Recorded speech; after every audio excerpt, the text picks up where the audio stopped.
Welcome to the 10th or 11th webinar in the Louisiana AAP Pediatric Gumbeaux series. We'll get started in about 1 minute as we let people come in. As you come in, please share where you're based in the chat so that we can get to know you a little bit.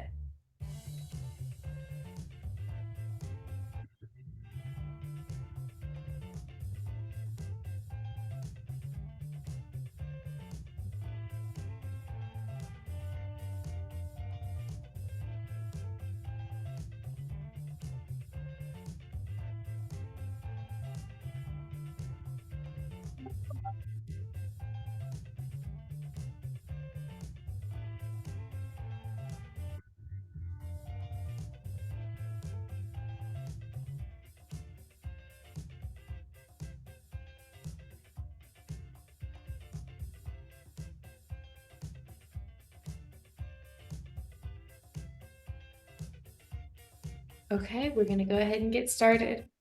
In order to be more accessible, we have enabled closed captioning for this webinar. Look at the Zoom toolbar to turn on closed captioning in your view. You may need to click the 3 dots that say more to see the closed captioning option. Please feel free to share any questions in the chat as we go through the slides, and Dr. Voigt will let you know if you can unmute to share questions during the presentation. Chapter staff, which is me, will make sure that any questions shared in the chat during the presentation will be asked during the Q&A section. All right, also, next section, let's see. Dr. Voigt has no relevant financial relationships, and all relevant financial relationships for anyone involved in this webinar have been mitigated. All right, without further ado, I will introduce our presenter. Dr. Robert Voigt is a developmental pediatrician and system medical director of the Michael R. Bowe Centers for Child Development at Ochsner Children's Hospital. He was previously Professor Leopold L. Meyer Endowed Chair and Director of the Meyer Center for Developmental Pediatrics at Texas Children's Hospital. His research, education, and advocacy have produced 107 peer-reviewed articles, 2 books edited, and 1 book section edited, and 18 book chapters. Dr. Voigt has previously served as Pediatric Residency Program Director for the Mayo Clinic in Minnesota and DBP Fellowship Program Director at both the Mayo Clinic and Baylor College of Medicine. His educational mentorship was recognized by his induction into the Mayo Clinic Teacher of the Year Hall of Fame in 2008. His receipt of the 2022 BCM Department of Pediatrics Arnold J. Rudolph Award for Lifetime Excellence in Education, and his receipt of the 2023 Jan Goddard Feingold Memorial Award for Lifetime Achievement in Developmental Behavioral Pediatrics Education. I think I said more words than were actually there. His research mentorship was nationally recognized by an Academic Pediatric Association Award for Outstanding Mentorship in 2011. Dr. Voigt has served as program chair and newsletter editor for the AAP's section on developmental behavioral pediatrics, as chair for the Developmental Behavioral Pediatrics Subboard of the American Board of Pediatrics, as editor-in-chief of the first and second editions of the AAP textbook, Developmental and Behavioral Pediatrics, and as a member of the editorial board for the journals Pediatrics and JDBP. I will now pass control over to Dr. Voigt to begin the presentation. Okay, thanks, Julia. Let's see, we practice this.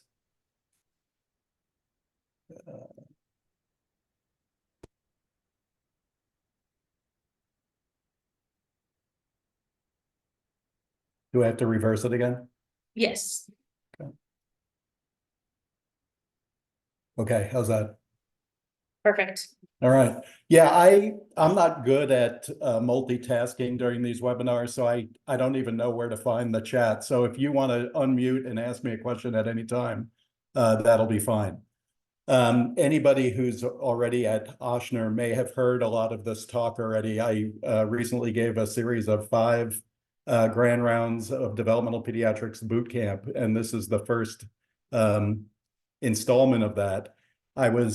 And I'm now replicating that statewide through the Louisiana chapter of the AAP. This webinar is the first boot camp. The second and third boot camps will be part of my talk at the meeting in Alexandria this summer. And then the fourth boot camp will be another webinar in the fall. So everybody should have access to this mini fellowship that I try to provide. All right. I thought I had a disclosure. I edit the developmental behavioral peds section of Up to Date, but it turns out Julia said I didn't have to disclose that. But for sure, I'm not going to discuss any unapproved or investigated uses of any kind of commercial product or device.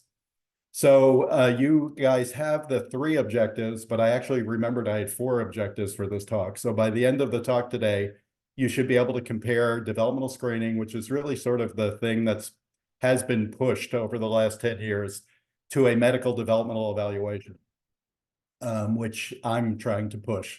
And I think it's a more medically friendly and pediatric friendly way to approach development. Also, you'll all be able to define the 3 problems that kids can have in their development: developmental delay, dissociation, and deviation. Everybody knows what delay is, but dissociation and deviation are sometimes new concepts. And then everybody should know by the end of this talk how to obtain a developmental history, to recognize both the patterns of developmental delay, and there's 3 patterns: static, acute, and progressive, and how these patterns affect medical workup and recommendations for therapy, and how to, or at least to know about standardized developmental testing that you might be able to incorporate into your practice. So I always put this in as my real objective, is I just want everybody to think about development my way. And I've been trying to, I volunteer for whatever talk I can give. That's why part of the reason I do the book for the AAP. It's the way I think about it, but it's on the shoulders of the giants in developmental peds. But I think it's a very medically friendly way to think about development. And the other thing I hope comes through with my series of talks, I have a lot of respect for general pediatricians. I think you have the hardest job. Primary care pediatricians have the hardest job of any of us. I actually lost funding for my fellowship and spent probably about 1.5 years in primary care general pediatrics, and I couldn't wait to get back to developmental peds because I thought the job was so hard. So I have the utmost respect for you guys. So child development was appropriately termed the basic science of pediatrics by Dr. Julius Richmond, who was a pediatrician and the first national director of Head Start, and also the 12th Surgeon General of the United States during the Carter administration. And I wish I had come up with this. This is one of the giants I'm standing on his shoulders of. Child development is really what distinguishes pediatrics from every other area of medicine. It's sort of the heart and soul of what we do as pediatricians. So the longitudinal process of child development distinguishes pediatric medicine from all other medical specialties. And child development and behavior have an impact on every single pediatric healthcare encounter. So again, child development is the heart and soul of what we all do in pediatric medicine. What surprises pediatric residents when I give an introductory talk, though, is that developmental behavioral problems are by far the most prevalent chronic medical conditions in kids. A lot of the residents come in and think, oh, I'm rarely going to see kids like this. These are very few kids. Well, developmental problems are by far the most common. And then it's even hard to go through a half a day in a practice without any question about development and behavior.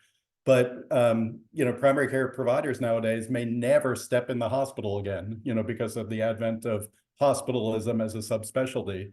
They don't have to go to the nursery anymore, or a lot don't. So, what the residents are learning in their pediatric residency, spending most of their time in the hospital, doesn't match what they're going to be facing as primary care providers, because they can't go through a half a day without a question about development or behavior.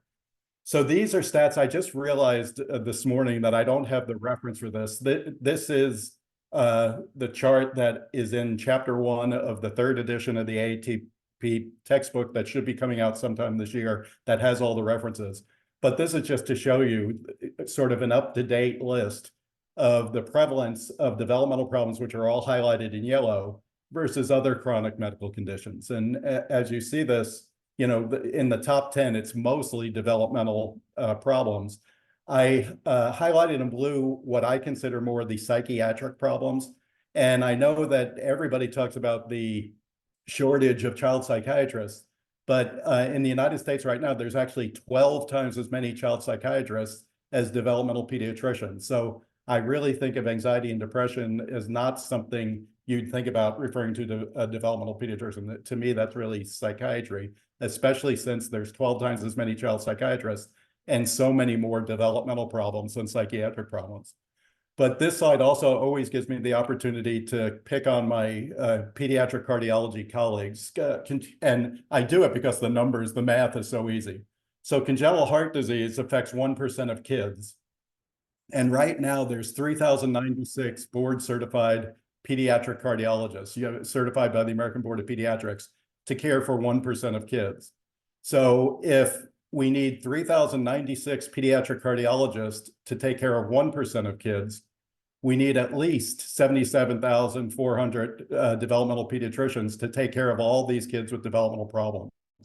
And right now, the latest number that I have for the number of board certified developmental behavioral pediatricians in the United States is 803.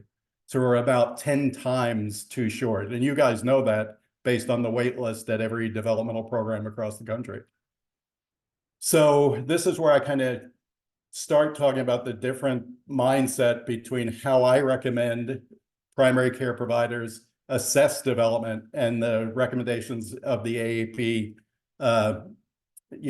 clinical report on developmental screening. And the most recent one was published 2 years ago now. But the AAP defines developmental screening as administration of a brief, standardized tool that aids the identification of children at risk of a developmental disorder at specified ages. So that's what needs to happen. A standardized tool has to be used. But in actuality, these standardized tools are completed by parents in the waiting room. They're scored by non-physician office staff. And if the child fails the screen, the AAP guidelines say that you need to refer to a subspecialist to make a developmental diagnosis. And to me, that's all kind of ridiculous, because who are you going to call? I just said there's 803 developmental pediatricians for, roughly 19 million kids in the United States with disorders of development and learning. But the other thing is, child development is the basic science of pediatrics. And this process takes the pediatrician totally out of the equation. The parents fill in the standardized instrument in the waiting room, scored by non-physician staff. If they fail, your job is just to refer to somebody else who has an infinite waiting list and will probably never get in. So that's why I think we need to come up with something alternative to this. And like I said, wherever you refer, there's going to be a long wait list to get in to see a developmental pediatrician, because there's far, far more kids with developmental learning problems than the number of developmental pediatricians to see. And just to reinforce that, the population of kids less than 19 in the United States is about 77 million. The number of kids less than 19 years of age with disorders of development and learning is 19 million. Like I said, that's easy to remember, 19 and 19. The number of board certified developmental pediatricians is 803 right now. And, there isn't a big pipeline of people entering the field. If you look at our last 3 matches, almost half of the fellowship positions haven't been filled. No matter all the efforts people are making to try to encourage residents, medical students to be interested in developmental peds, we're going nowhere. Ever since the match started for developmental peds in 2012, it's been like this. It hasn't really changed. But even worse, there was a publication through a study that was done by the American Academy of Pediatrics and the Society for Developmental Behavioral Pediatrics that showed about 28%. What it said was about a third of developmental pediatricians were planning on retiring in the next 3 to 5 years. And currently, 223 of the 803 developmental pediatricians are over 61 years of age, so likely to retire in the next 3 years. So the pipeline in is probably slower than the pipeline out at this point. So we have to do something else about those wait lists. And again, my goal is to teach myself out of business that these problems are so common. They're really heart and soul of pediatrics. And so we have to get out there and get people more confident. If we just look at our state, and I switched to 18 years because that's all I could find for the stats, there's about 1 million kids in Louisiana under 18 years of age. So that means there's 268,000 with disorders of development or learning. If we just look at autism, and everybody nowadays is talking about the autism epidemic and how there's so many more kids with autism. But in that spectrum of developmental disabilities that I just showed on the slide of prevalence, autism is one of the least common developmental problems. Learning problems are far more common than autism is, but there's still about 25,000 kids in the state of Louisiana with autism. And I started at the Beau Center in December of 2022. So this was before I got here, but the number of new patients seen where I work, to serve, and I'm not the only developmental pediatrician in the state, but there's not a lot of us. And like I said, everybody has these big wait lists. But we saw 1,794 new kids. So, there's 25,000 alone with autism, and we only saw 1,794 new kids. So what that means, those numbers, it's just a mathematical fact that most kids with developmental learning problems never get in to see a developmental pediatrician. The majority of kids need clinical developmental evaluations within their primary care medical homes. So this idea that you just have to refer them to somebody else, the way the AAP algorithm goes, just doesn't work mathematically. So, I try to figure out, when does this all start? When did child development get taken away from medicine, from primary care? That screens, because they were standardized, were much more important than the clinical judgment of physicians. And part of it goes back to this study from 1987 that looked at, I think it was a number of different sites, but it looked at how many kids who, once they got to school, who were identified as needing special ed services, how many had been identified prior to getting to school. And the results of the study found that only 30% of kids who needed special ed had been identified before they got to school. And almost every study, website, anything else that references why pediatricians need to do standardized screens always reference this study and basically say that primary care pediatricians stink because they only identified 30% of kids who needed special ed. Why aren't they identifying more? My interpretation of this number, which I'll show you on the next slide, is general pediatricians were doing incredibly well. Because if you do know anything about child development, you know that the milder the developmental problem, the older the age of the child has to be in order to identify them as being different from other kids. And the other thing that you have to know developmentally is there are always far more kids with milder problems than there are with severe problems. So really, in the preschool population, you can only reliably identify severe developmental problems, things that affect about 3% of kids. So my take on this number is that pediatricians were 10 times as good as we would expect because they identified 30% of kids, not 3%. So, but anyway, everybody else, I think besides me, interprets this as a bad number.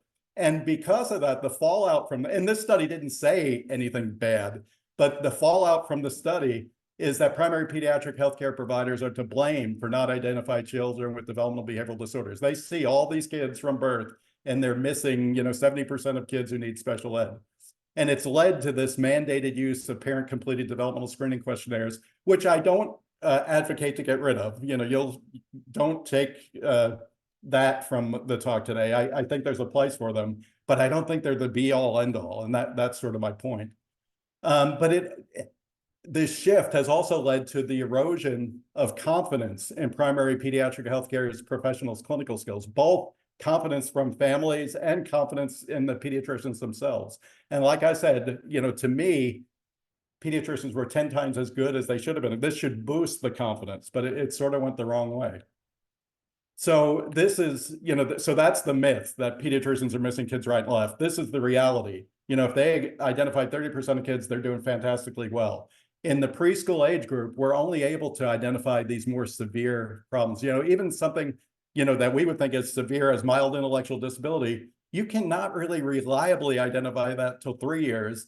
And actually, the Individuals with Disabilities Education Act says you can use the term developmental delay up until 9 years old, for kids who are very close to that cutoff for intellectual disability. So the things that are most common are the things you can't identify before kids go to school. So all that weight that has been put on that study, I interpret it a very different way. So what are you guys, if you're following the AAP guidelines, what are the recommendations? And it's recommended that standardized screening be done at well-child visits and you guys all know this, at 9 months, 18 months, and 30 months. And also there's a recommendation for screening at 4 to 5 years, and also to add autism-specific screening at 18 and 24 months. But what is the evidence used for this? And that I always think of screens having holes in them, and developmental screening has holes as well. So just as an example, the AAP recommends autism-specific screening at 18 months. And soon after that initial report came out, there was a study that looked at the positive predictive value of the MCHAT, which is the most commonly used screen, in kids that were 16 to 30 years old, and found that the positive predictive value was only 11%. And then worse, in a Scandinavian general population sample of 18-month-olds, they found the positive predictive value of the MCHAT was only 0.015. So, there's been subsequent studies. The MCHAT now has a revised edition with a follow-up interview where these stats are much better, and I admit that. But then it becomes more than a screen if you have to do a follow-up interview with it. It's not that simple, fill in the waiting room, refer them on. So when I initially saw this number, and this Scandinavian study was 10 years ago, I can't believe that, my colleagues and I thought, well, we can develop a better screening for autism than that, with a positive predictive value of 0.015. So we've been working on something called the Clinical Resource for Autism Prediction. And, just like the MCHAT, you need, a moniker for that. And we compared what we came up with the MCHAT. And the nice thing is the MCHAT is free. And our instrument costs 25 cents, but it is reusable. But if you do the math, what we came up with has the exact same positive predictive value. And that's just a coin flip. Has the same positive predictive value as that population-based study of the MCHAT in Scandinavia.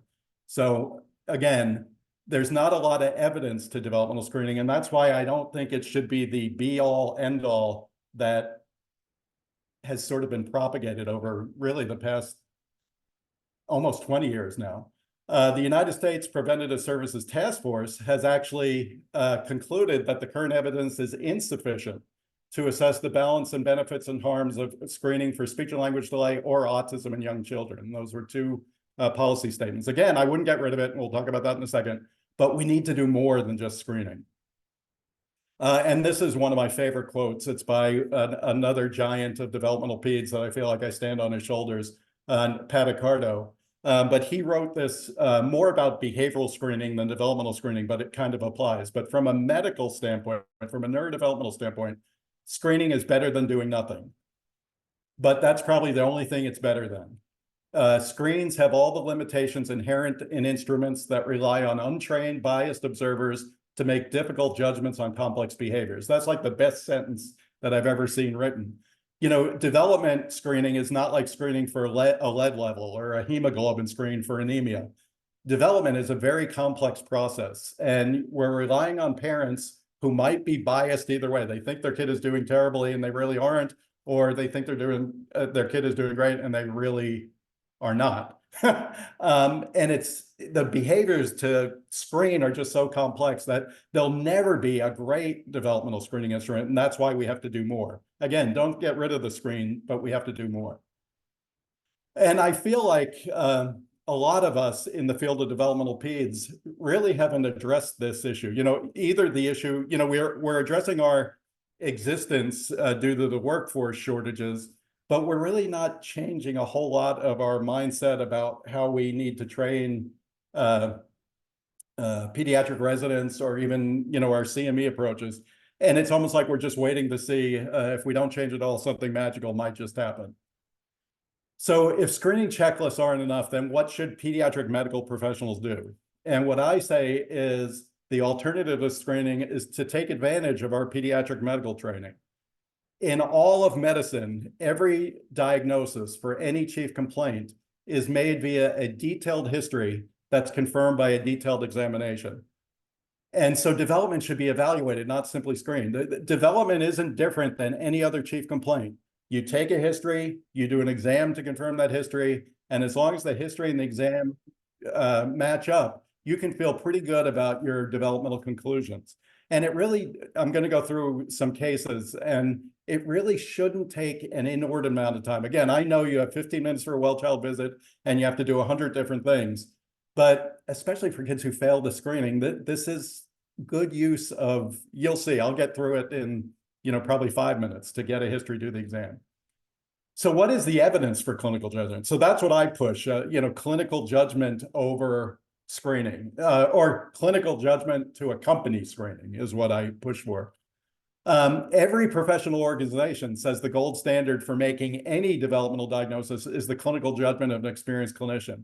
For autism, people think about a test called the Autism Diagnostic Observation Schedule as the gold standard of autism assessment instruments. But how is the ADOS standardized? It's standardized against the clinical judgment of experienced clinicians. And even the ADOS has false positives and false negatives. So clinical judgment is the most important thing. And we need to go back to using our clinical judgment, because pediatricians have so much experience in child development, seeing kids day in and day out. When I was in private practice, and this was back in the early 90s, I'll never forget Dr. Peruca, who had his office right next to me, saw 60 kids a day. He was so experienced. He could tell if a kid had a developmental problem, as soon as they walked in the door, just based on all his experience. So we don't want to undervalue our experience and our training and think that a standardized rating scale, just because it's standardized, is better than our training. So we don't want to undervalue our rigorous clinical training, accumulated clinical experience, and clinical judgment. So in my mind, every pediatrician, through that training and experience, is an experienced developmental clinician. And I almost, I don't like saying this in front of my colleagues in developmental peds, but given how important child development is to pediatrics in general, I almost question whether developmental peds really needs to be a subspecialty. It really is the heart and soul of pediatrics. And I think every pediatrician is well-trained and has a lot of experience and can easily do what we do as subspecialists in developmental peds. So on my first day of fellowship, it was July 1st, 1990, and my mentor was Frank Brown. And he told me on the very first day, so this is how many years ago, 34? I can't do the math. 34 years ago, very first day of fellowship, Dr. Brown knew that there weren't enough developmental pediatricians 34 years ago. He told me our most important job as developmental pediatricians is to try to teach ourselves out of business. He knew that we couldn't see all these kids, that a much more important job was to teach what we do for everybody else to be able to do in their private practices. So now I'm going to go through a couple of slides to illustrate how we think about developmental problems. So again, we can start with a developmental screen, but you got to go beyond the developmental screen. So what is the developmental history? It's really the elicitation of a temporal sequence of developmental milestone acquisition within each developmental stream. So you're basically figuring out what the slope of the curve has been up until this time that the child's showing up in your office with a concern about development. There's a lot of articles written that say parents are not good at remembering developmental milestones. But I wish I could figure out how to write an article about this, but I can swear that parents are very good at remembering milestones that are easily remembered. And they're also pretty good at remembering milestones that happened recently.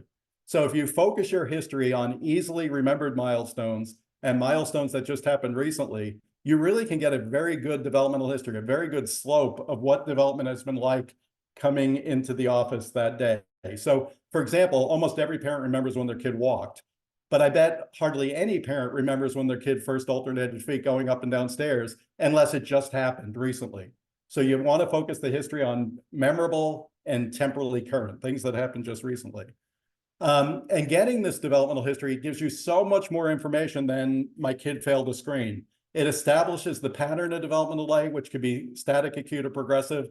And that pattern really has a medical impact on what workup should be done and how aggressive to be with therapy.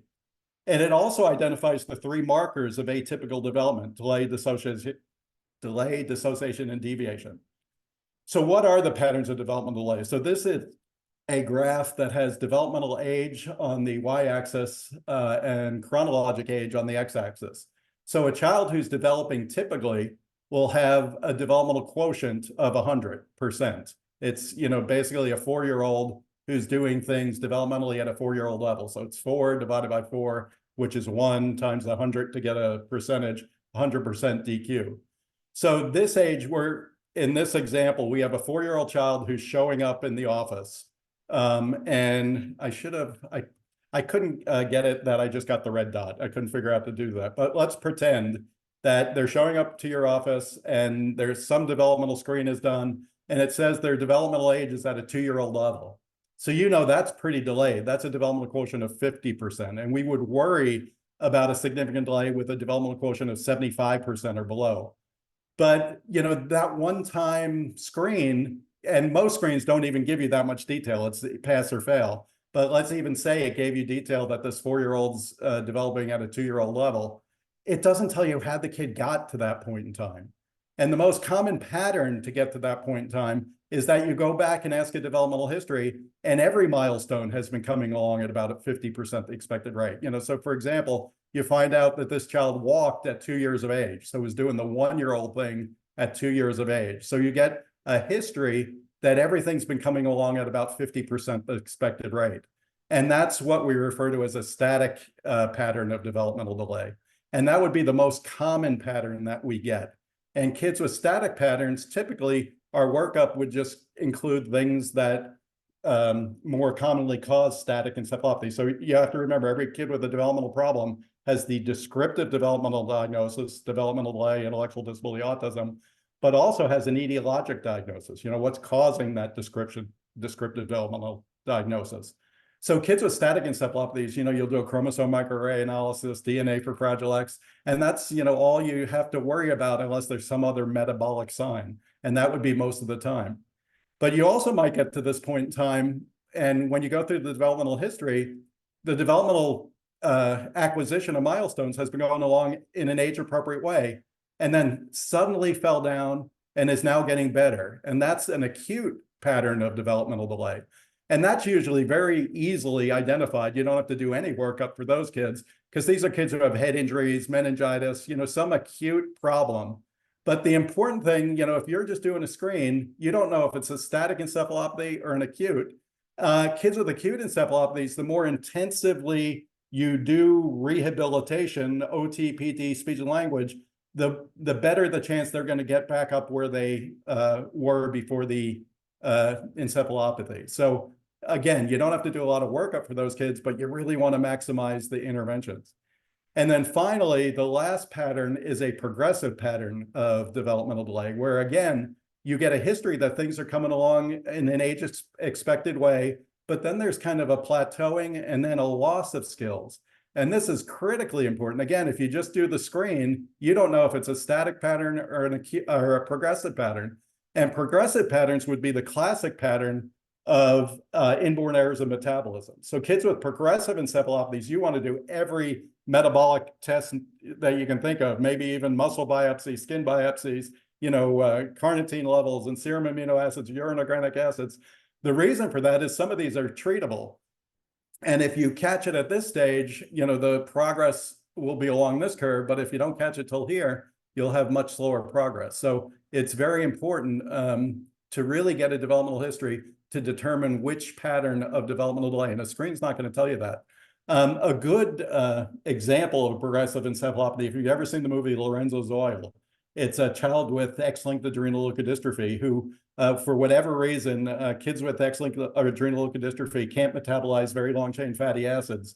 But for whatever reason, they really don't start showing symptoms till around 5 years of age. And in that movie, you see that classic pattern of progressive encephalopathy. So that's the first part, why the developmental history is important. And it's a real medically important thing. And it's not really even mentioned in the AAP guidelines. Is it, you fail screening, you refer them on. We need to do better than that. So again, my mentor, in terms of taking developmental history, there's all this data that says parents are not so good at giving a history, but he said there's no such thing as a poor historian. There are only poor history takers, and parents are best historians when the developmental history focuses on milestones that are memorable and milestones that are temporally current.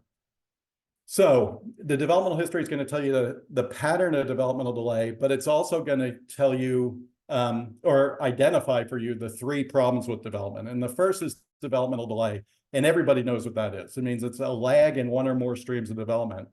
But I think what most people don't realize is the most common pattern of being developmentally delayed is to be more globally affected across all streams of development. Focal deficits are very common in adult neurology, but global deficits are more common in pediatrics. When you think about the things that cause developmental problems, I'm just going to make this up. If you have a deletion of chromosome 2, every neuron in your brain has that deletion of chromosome 2. So you wouldn't expect just a behavioral problem or just a cognitive problem or just a motor problem. You'd expect a more diffuse problem. And that's the more common pattern of delay, is to be globally delayed across the board. So how would we take a history? So again, you can see that I'm not giving up the developmental screen. This is a 2-year-old boy who's at your office for a 2-year-old well-child visit. He failed the developmental screen. Mom's chief complaint is he's not talking. So we could just refer him on to somebody else to make a diagnosis and they'd be on the wait list for 2 years, or we can take a developmental history. And again, focusing on memorable, temporally current. He's only 2 years old, so there's not a whole lot of history to ask about. But starting with gross motor, because parents usually are better at remembering gross motor milestones, we find out that this guy sat at a year and just started taking independent steps. So we asked 2 questions, didn't take too long, but we got so much information there that you usually sit at around 6 months, 6 to 7 months. So he sat at 50% the expected rate.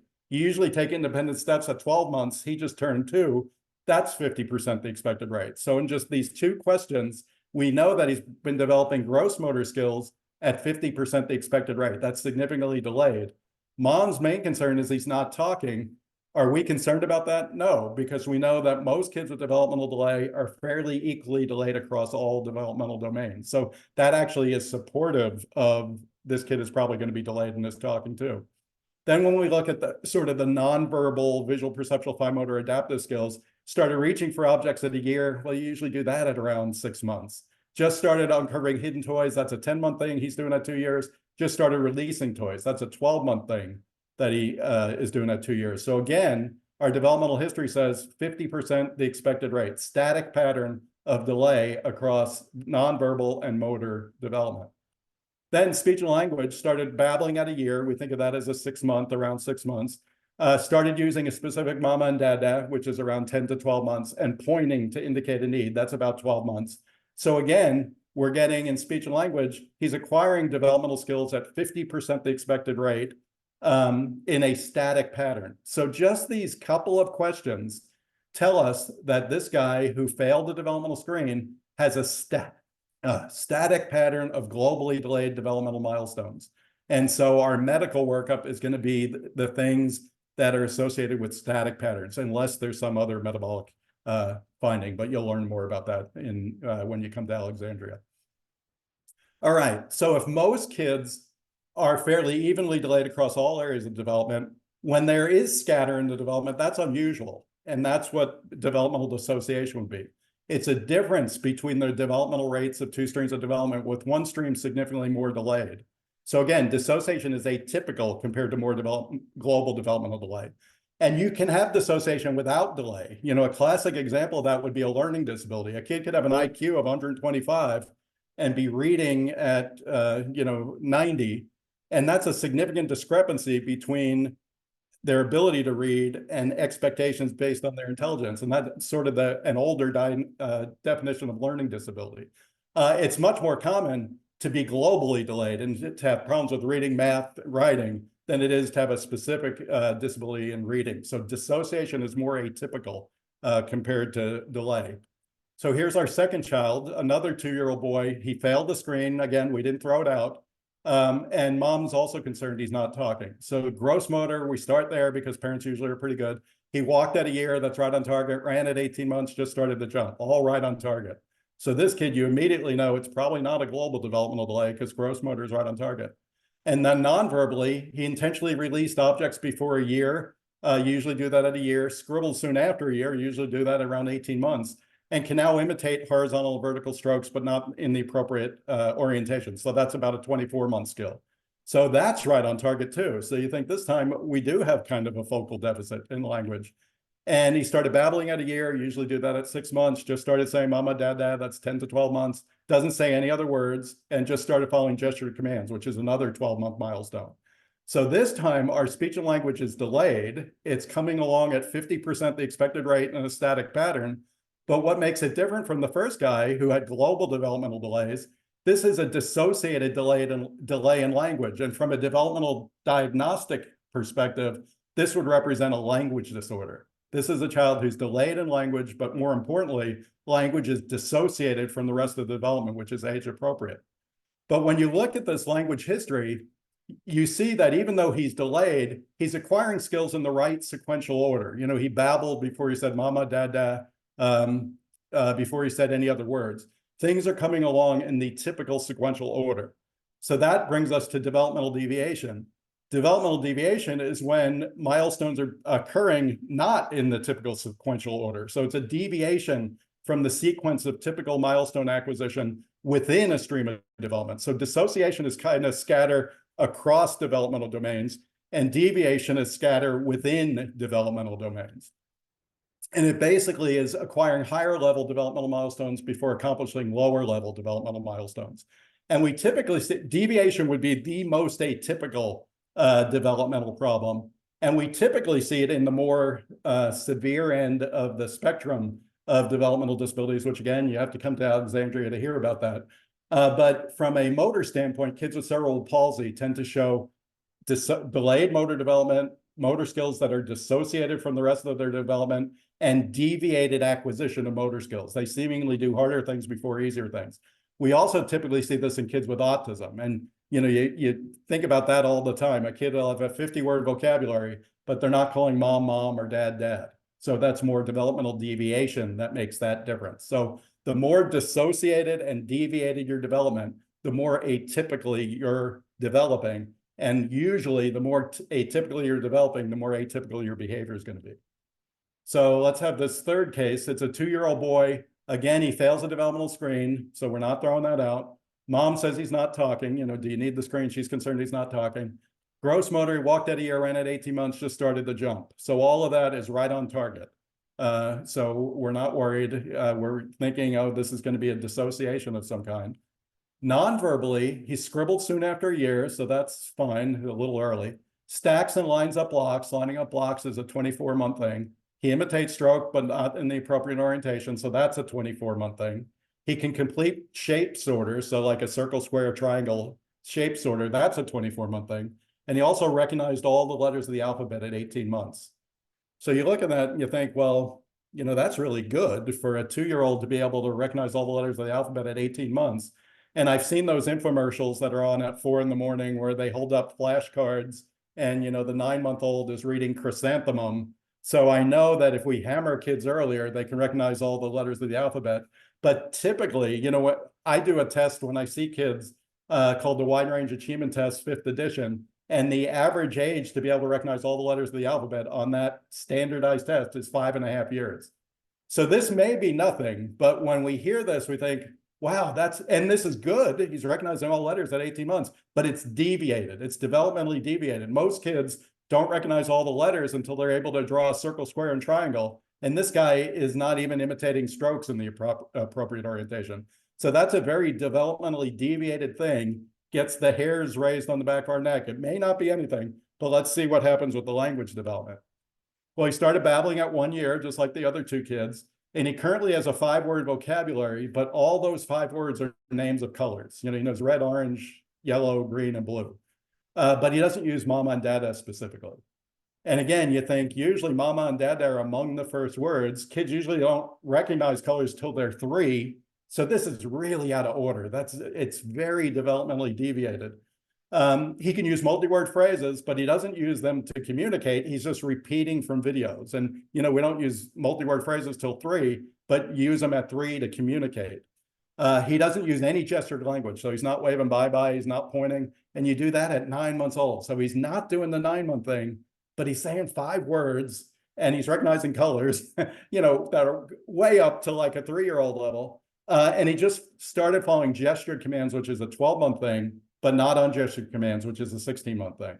So this guy's speech and language development is all over the place. It's very developmentally deviated, but his functional use of language is at or less than a year. He can follow an ungestured command, but he's not even saying mama and dada specifically. So this guy's speech and language is delayed. It's dissociated from the rest of his development because these areas aren't delayed, but both his speech and language and his nonverbal problem solving are developmentally deviated. So remember, the first kid with the global delay across the board had global developmental delay and is at risk for an intellectual disability. The second kid had dissociated delays in language development, but no deviation. You know, there was no developmental deviation. So that kid had a language disorder. This kid has dissociated delays in language and significant deviation. And this would be a developmental pattern we often see with autism. Like I said earlier, the more dissociated and deviated the development, the more atypically you're developing. The more atypically you're developing, the more atypical you expect your behavior to be. So I was able to review these developmental histories across 3 cases in a very short amount of time. So it really isn't rocket science of what we do in developmental behaviors, and it's something that every pediatrician can do. And it gives you a lot more information than just, you know, they failed the screen, refer them on. So then, well, to summarize what we talked about so far, so a medical developmental evaluation, oh, no, I'm not summarizing. I'm talking about, there are 2 steps to the medical evaluation. One is, you know, we got the history, and if we got a good history, we feel pretty good about what's going on. And our exam should really just confirm the history. So we want to do some kind of testing to confirm that history. And if the exam confirms the history, you feel pretty good. And the kid doesn't have to do everything on the exam. It could be a very difficult kid or a difficult kid to engage, hungry, tired. As long as you see 1 or 2 things that confirm the history. Dr. Brown always told me you can't fake doing too good. You see 1 or 2 things that confirm the history, you go with the history. So the developmental testing, really the main thing is to confirm the developmental history. So in developmental peds, we rely much more on the history than the test. The test is kind of secondary. And then combining the history and exam and the pattern of developmental delay and the pattern of delay, dissociation, deviation allows us to make a developmental diagnosis, global developmental delay, language disorder, autism, and that's descriptive. And then we do our physical exam, and our physical exam focuses on the neurologic exam, dysmorphic features, neurocutaneous features, and then combining the physical exam with the history, we do a medical workup to try to come up with the etiologic diagnosis. So this is just an example. I picked the child who was globally delayed. We got that by history, that, you know, the parent presented a history that this kid was acquiring developmental skills at 50% the expected rate across all developmental domains. So then we go to do an exam, and we find out that he walks independently but falls a lot. So usually kids don't fall a lot, according to Gazelle, at about 15 months of age. And he still crawls, and Gazelle would say, well, by 13 months, they're not really crawling that much. So this puts our exam, just watching him walk across the room and crawling, at about a 12-month level. 50% his age currently at 24 months confirms the history of developmental delay at 50%. Again, doesn't take that long. We see he releases a cube in a cup. That's a 12-month thing. Makes a crayon mark. That's a 12-month thing, but doesn't scribble back and forth. That's 16. That puts him at about a 12-month level. And that 12 months at 24 months is 50% the expected rate. The history, he was acquiring skills at 50% the expected rate. We feel pretty good. And then speech, that, you know, the expressive part of speech and language, you really have to rely on the history, because you're not going to hear the child say all their words. But we could see that he follows a gestured command, but not an ungestured command. So that's 12 months, not 16 months. So it puts him at about 12-month level, 50% the expected rate, confirms the history. So this is a very clinical, unstandardized way to do an exam, but it really meets the need. You know, our exam confirms the history. We can make a developmental diagnosis ourselves. We don't have to refer them on somewhere else. We still can refer them, but this, you can make the diagnosis and you can initiate the workup. I'm trying to think, it's probably now 10 or 15 years ago. There's a way for pediatricians to bill for developmental testing. And I wish we could do it in just this clinical judgment approach. From the time I started my fellowship in 1990 until when these billing codes came out, which I think was 2010, I just did an informal clinical developmental evaluation, just as I described, for kids from 0 to 22 years old. But starting in, I think, 2010, mostly through the advocacy of the AAP, codes were developed for physicians to bill for developmental testing. Unfortunately, you have to do a standardized instrument in order to bill.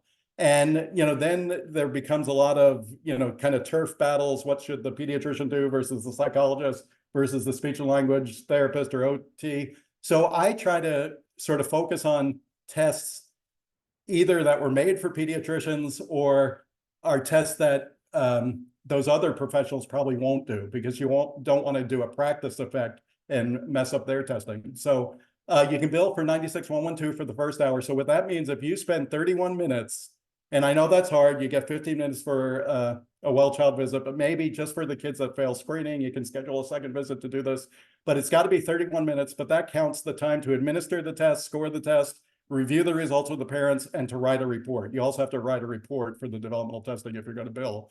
And then you could add for each additional 15 minutes, or I guess 16 minutes, the CPT code 96113. So it's nice to get reimbursed for it, but you can't just use your clinical judgment anymore. So I like to use the Caputi scales, which are named after and were designed by Arnold Caputi, another giant of developmental peds who really established the field of developmental pediatrics or neurodevelopmental disabilities at the Kennedy Krieger Institute at Hopkins. But it consists of two tests, the cognitive adaptive test and the clinical linguistic and auditory milestone scale. It was designed for healthcare providers to use. So it's pretty quick and easy to learn how to do, but it measures verbal and nonverbal skills in kids from 1 month old to 36 months old. A lot of you guys probably use the PEDS as your developmental screen. There's actually a assessment level of the PEDS that's also very easy to do, that's standardized, give you scores that meet the criteria. And then the old Gazelle test, I was kind of raised on the old Gazelle test. Even when I was a resident, I remember doing that. The birth to 3 part has not been standardized in quite a while, but the 3 to 6 year old part has been recently standardized. The hardest thing about the Gazelle, billing for that, is you do have to go through some training with the Gazelle Institute in New Haven, Connecticut. It's online, and I don't know how much it costs, but these are 3 especially tests for kids, preschool age kids, that pediatricians can do and bill for. And none of them really take a lot of time, but they'll take at least 31 minutes if you're going to be billing for them. But I'm fine with still doing the front back sheet and doing the clinical way that I just described. You just can't bill for that for developmental testing. So this is the summary slide I thought I was up to before. So, changing perspective, the medical model of developmental diagnosis. Again, remember, child development is the heart and soul of pediatrics. And a screen cannot replace your rigorous training, your cumulative clinical experience. You have to use your clinical judgment. You don't want to just do a screen. So in this model, the chief complaint is a failed developmental screen. So again, I told you I wouldn't get rid of it. Most of the time you don't need it. The mother will just tell you, I'm concerned he's not walking. I'm concerned he's not talking. He's using his arms funny. But there are some parents who don't know. And you can identify the delay by the screen, not by the parent voicing it. So there definitely is a place for screening, but it's not the be all and end all. That's sort of my point. So a kid fails a developmental screen. The next thing, just like with any medical chief complaint, you're gonna take a history and then do an exam to confirm the history. And remember, the developmental history is gonna identify the pattern of developmental delay, whether it's static, acute, or progressive. And it's gonna identify the 3 problems you can have with development: delay, dissociation, and deviation. Then you're going to do an exam, either standardized or non-standardized. If you do a standardized, you can bill for it. But really, the exam is to confirm the history. And once you do that, you're ready to make a developmental diagnosis. And that sort of brings us to boot camp number 2 and then 3, which will be at Alexandria at the summer Louisiana chapter of the AAP meeting. Finally, I guess number 2 is boot camp number 2 is making a developmental diagnosis. Boot camp 3 is the medical workup to determine the etiologic diagnosis. So remember, every child with a developmental problem has both a descriptive developmental diagnosis, and then we attempt to make an etiologic diagnosis. The milder the problem, the less likely we are to be able to come up with what the medical etiology is. We still think it's a neurologic problem. We just can't identify it. So, conclusions. Child development is the basic science of pediatric medical practice and should be clinically evaluated, not simply screened. I hammered that in a number of times. The gold standard for making developmental behavioral diagnoses is not a standardized test. It's the clinical judgment of experienced clinicians. And given our rigorous training, our longitudinal clinical experience, all pediatricians are experienced clinicians. Oh, that's the third part. Developmental behavioral disorders are the most prevalent chronic problems in pediatric medicine. Thus, all pediatric healthcare professionals should be considered experienced clinicians, especially given the inaccessibility of developmental behavioral pediatricians to whom to refer. Remember, 19 million kids, less than 19 across the US, 803 developmental pediatricians, with about a third of us retiring in the next 10 years. And we're only getting about 30 new ones to join our fellowships every year. So I think that's the last slide. So I'm going to stop sharing because I think that's what Julia told me to do. And I think I have time for questions, a little bit of time. And again, like I told you earlier, I usually can't find the chat. All right, we'll move on to the Q&A, and I will manage the chat for you. I'm old enough that most of my career I worked without a computer. So I'm really, you really have to learn a language when you're young. It just throws me. Yes, no problem at all. The first question that we have in the chat is, for pediatricians who are taking some of this on, is there feedback about success in that? Have you heard of any difficulties for referral of therapies and prescriptions coming from pediatricians making these diagnoses? Yeah, that's a fantastic question. I'll answer it in two ways. Number one is we actually did some studies. I moved to Louisiana, like I said, in December 2022. Before that, I was at the Myers Center for Developmental Pediatrics at Texas Children's Hospital. And we actually did some studies looking at, sort of the accuracy of referral diagnoses. And we found that pediatricians were very accurate in their referrals of kids for autism. That's really what we looked at. So I personally think that pediatricians are very accurate and their diagnoses should be accepted by everybody. Having said that, I was shocked to learn when I moved to Louisiana that insurance in the state of Louisiana, including Medicaid, does not accept a pediatrician's diagnosis of autism. So hopefully me and you and the chapter of the AAP can advocate for that to change. And actually, this year, the national AAP has resolutions every year. And one of the top 10 resolutions is to get insurance companies to accept primary care pediatrician diagnoses of autism. So I have no problem whatsoever. I can see that you do have a problem, given the insurance laws, but hopefully we can change that. Yes, and from my end on the chapter side, I know that we have had discussions about that, and our contacts at the MCOs are working on that on their end. So Dr. Seidenberg asks, can you go over a bit more of the medical workup and like specific labs that might need to be Yeah, taken? I can answer that in two ways too. Number one is come to the meeting in Alexandria. Alexandria. But basically, if it's a static pattern of developmental delay and there are no what I refer to as metabolic signs, I really just do a chromosome microarray analysis and DNA testing for Fragile X syndrome. I wish I could also do whole exome sequencing, but our genetics team here doesn't like us to do that because sometimes you get information back that you don't know what to do with. So I end up referring a lot of kids to genetics. But and of course, in a progressive pattern of developmental delay, you're going to want to get serum amino acids, urine organic acids, ammonia, lactate, acyl carnitine profile. I'm trying to think of some other, and if they have coarse facial features, you want to get urine mucopolysaccharides. So you definitely want to do that in kids with progressive encephalopathies, but there are some inborn errors in metabolism where you don't see the progression. And well, you might see progression, but the kids are just so developmentally delayed that it's hard to perceive. So any child who has seemingly a static pattern, but has seizures or hypertonia, hypotonia, nystagmus, failure to thrive, unusual vomiting, really severe to profound intellectual disability, all of those kids should also get that metabolic workup of the progressive encephalopathies too. Next question. Do you foresee coverage in the future by Medicaid from pediatricians making these diagnoses?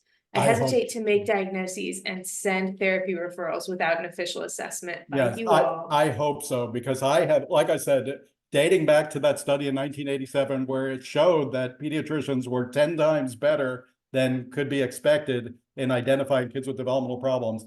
I'm 100% sure, 100% for primary care pediatricians being able to make every developmental disability diagnosis.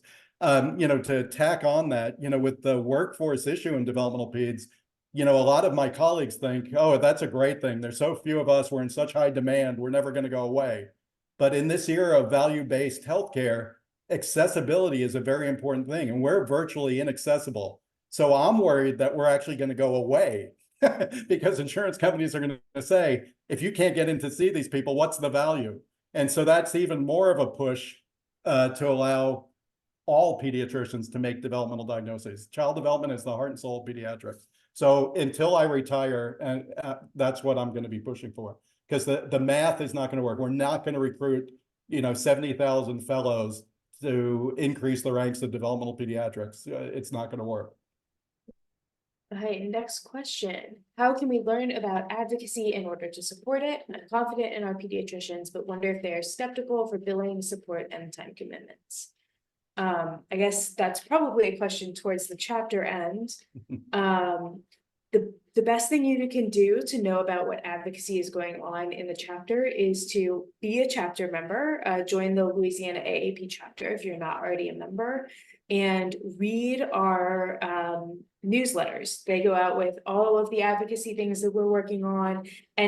But currently, while we're in session, it's talking about what bills we're looking at on our advocacy end, and then who we're partnering with.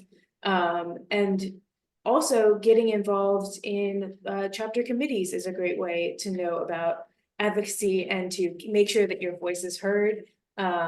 We're always working on building out those chapter committees and our newsletter to make sure that we keep our chapter members informed. Okay, next one. We have, I typically start by referring to speech, OT, and PT. Do you have any other referral recommendations?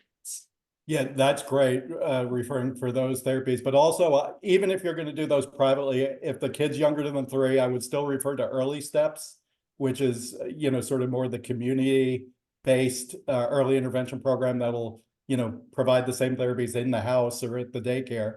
And if it's a school-age child, I would refer any kid older than 3 that you're concerned about their development in any way can be referred to their local school district to determine if they qualify for an IEP and early childhood special education services. Kids with disabilities qualify for those services starting at age 3. And some of those services, even if the child goes to private school, will push into the private school for them. Yeah. So just to note, it's not public school students only. Where do we get the training to be able to make the diagnosis? That's a good question. So since I'm not that familiar, what I want to do while I'm here is to start some mini fellowship kind of training. All the HRSA-funded developmental behavioral peds fellowship programs, starting I think last year, do demand that there's some component of training physicians in practice. So that's one way to do it. I think there's like 14 HRSA-funded programs. There is one at Texas Children's Hospital where I left, which is relatively close. I think there's one at the University of Arkansas also relatively close. So you could, I'm sure that would meet the criteria, but I'm not sure the Department of Health has laid out exactly what training is necessary. And, when I did these 5 boot camps, and one is really just a review, the 4 boot camps, I think that if you understand the 4 boot camps, you can do everything that a developmental behavioral pediatrician does. And so I would advocate for, not that you have to do, 1 day a week for 3 years. I don't know what the HRSA guidelines are, but I would think a weekend training, because you have so much experience in seeing kids. It's not like we're starting from nothing. And you all did a month of developmental peds in your residency training too. So again, I would advocate for limited training, but I don't think it's really defined what training has to be there. Okay, last one that I see is a question. Currently, we live in a very resource poor area in regard to therapy. Most families are not able to travel to New Orleans or surrounding areas for therapy, and local therapies do not accept Medicaid. Early Steps is currently has a wait list. Any tips on how to navigate that? Oh, my God. It sounds like this is a statewide problem based on other people's replies to this comment. I actually didn't know that Early Steps can have a wait list. You know, that's part of federal law. You know, the Individuals with Disabilities Education Act, Part C is the early intervention program. So I didn't realize they can have a wait list. I I would don't guess know what that to it's tell you. probably I staffing will shortage say that related. we have a fantastic social work team here at the Bow Center that's willing to take questions from pediatricians. So if you call here and ask to speak to our social worker, they may be able to help you. I would also suggest maybe trying to get in contact with the provider to provider consultation line. They're focused a little bit more on kind of mental health issues, but part of what they do is connect people with resources. So they might be able to help. I don't work for them, so I can't say for 100% sure that they'd be able to do something for you, but they might be able to help you find something that will work for your patients. Okay. So everyone seems to enjoy the training. Great. Oh, good. As we said before, first of all, make sure you take your evaluation. It is required to get credit for this. And you'll want to do it. And that also is how we continue to improve our offerings. This webinar is being recorded and will be available live, or will be available on demand on our YouTube channel. So if you have any colleagues who you think would benefit from this, please feel free to share that with them. Our conference, which we have referenced a couple of times, Dr. Voigt will be our featured speaker on Friday, right? Like first featured speaker.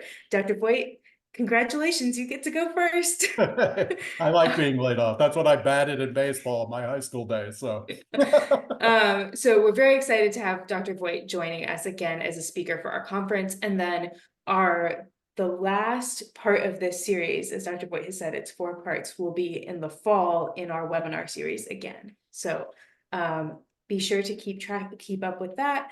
And we're currently in the early bird registration session part for our conference. So try to get registered early so that you can get that discount. We will also have Dr. Cressley, who is the president-elect for the American Academy of Pediatrics, speaking about harnessing your pediatric power to shape the future. And she will be our featured speaker on Saturday. Next webinar will be Dr. Jessica Gautreaux talking about the First Contact program about managing headaches and migraines in pediatrics. And you can access all of our on-demand videos at this link and through this QR code. Okay. Thank you so much, Dr. Voigt, for joining us today. you're welcome. Thanks for having me.